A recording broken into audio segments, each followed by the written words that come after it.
प्रणाम सब गोटे के। हम ममता ठाकुर एकटा अहाँ सबके बाबा गीत सुना रहल छी जे उपनयन में गबैया लोक बाबा गीत से सुना रहल छी। कोने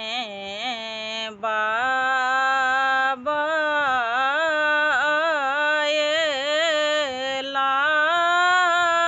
गजाना हाथी, ओ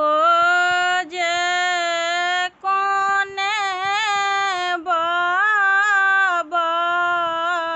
नील घोड़ा हे, कोने बाबी एली डोली चढ़ी, ओ जे बड़ुआ शीस देती है, बड़का बाबा अएला गजाना हाथी, ओ जे छोटका बाबा नील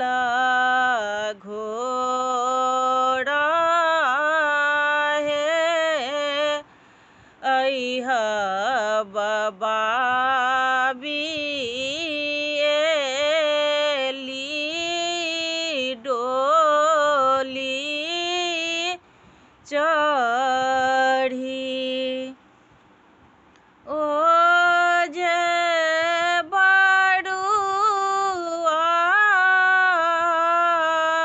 शीस देती है, मरबा